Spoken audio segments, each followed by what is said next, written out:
Hello bachcho, let's see this question. The question says failure of cytokinesis after telophase stage of cell division results in an increase in a whole set of chromosomes in an organism.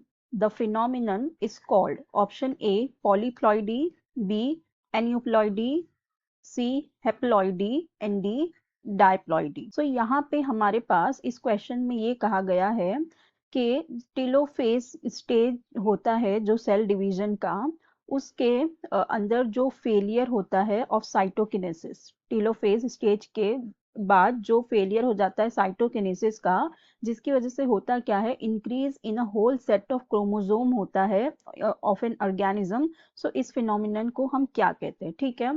सो हमारे पास जो options दिए हुए हैं one by one देखते हैं। सो जो first option हमें दिया हुआ है विच इज पॉलीप्लॉइडी। पॉलीप्लॉइडी होता क्या है? Polyploidy is the phenomena of having more than two genome, ठीक है। क्या होंगे? मोर देन टू जीनोम्स होंगे, मोर देन टू जीनोम्स और टू सेट्स ऑफ क्रोमोसोम्स, ठीक है, टू सेट्स ऑफ क्रोमोसोम्स। तो इसमें होता क्या है, इसमें क्या होगा, यहाँ पे होता ये है कि failure of chromosome to separate at the time of anaphase, ठीक है। एनाफेज के टाइम पे होता क्या है, जो उनका सेपरेशन होता है उसमें फेलियर हो जाता है, फेलियर ऑफ क्रोमोसोम, ठीक है। सो हम इसमें ये कह सकते हैं there is the failure of chromosomes, failure of chromosomes to separate at the time of anaphase.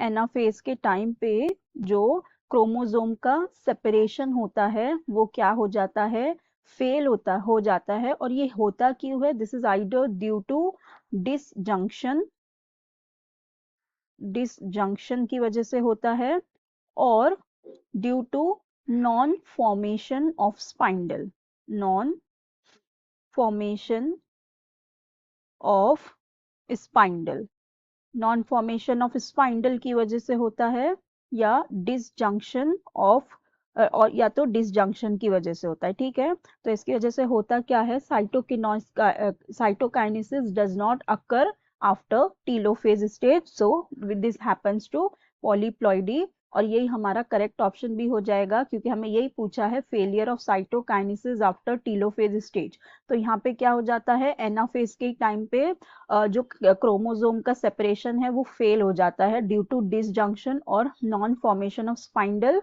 सो यहाँ पे उसके बाद क्या होता है, cytokinesis does not occur after telophase stage. तो ये हमारा करेक्ट ऑप्शन हो जाएगा। बाकी के ऑप्शंस चेक करते हैं। बी में हमें दिया हुआ है एन्यूप्लॉइडी। एन्यूप्लॉइडी क्या होता है? एन्यूप्लॉइडी में होता है एडिशन, इट इज एडिशन, और you can say deletion, addition or deletion of one or more than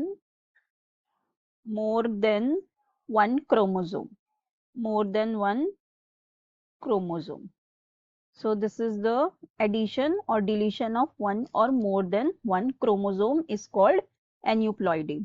Then we have haploidy. If we talk about haploidy, what is haploidy?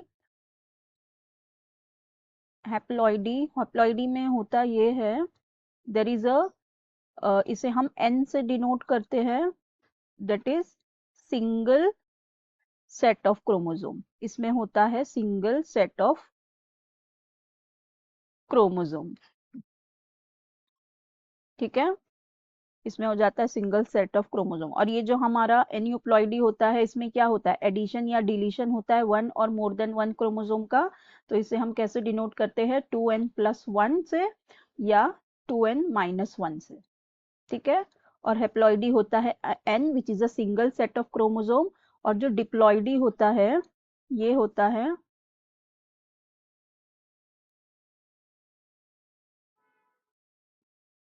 ये होता है 2n, that means complete set of chromosome.